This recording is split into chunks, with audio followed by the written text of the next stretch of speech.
இந்த ஐஸ்வர்ய மண்டலம், இந்த டெரிட்டரி மாதிரி தான் பிசாசு பிடிச்சு வச்சிருக்கு.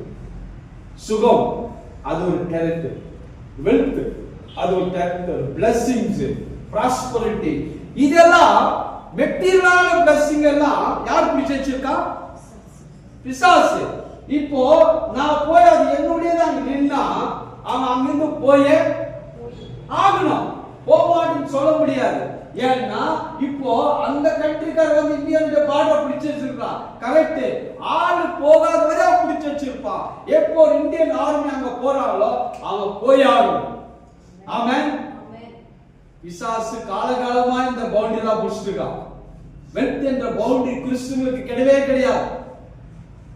வெல்த்தஸ்ட் பர்சன் உலகத்தில் யாரோ இருக்கிறார்கள். ஆனா தேவனுடைய பிள்ளைகள் நாம் எப்படி இருக்கிறோம்? Hand to mouth life, enough life, அவ்வளவுதான். அப்ப கடவுள் இதை குறித்து பேசுகிற வார்த்தையை அனுப்பி கொண்டிருக்கிறார். இப்ப இந்த வார்த்தை நான் கேட்க கேட்க பேச பேச அங்க இருக்கிற அந்த டெரிட்டரி பிடிச்சிருக்கிற அந்த பவுண்டரி பிடிச்சிருக்கிற பிசாசு போயாகணும். ஆமென். உங்க வாழ்க்கை விட்டு என் வாழ்க்கை விட்டு அவன் போய